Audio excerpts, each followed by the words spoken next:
From within the Snagit capture window, you have three different options to choose from in order to pick a capture type. The first one is all-in-one. This allows you to hit the red capture button and be presented with an option after you select your area to choose either image, video, or panoramic capture. You also have options within the capture window to make your all-in-one exactly the way you'd like it. The second tab is image, and that allows you to pick any different type of selection of an image capture that you'd like to make.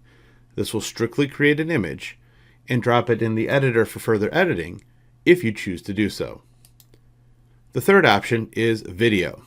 This will allow you to record your screen and your webcam, if toggled on, to make a video that's encoded right away and ready to be shared.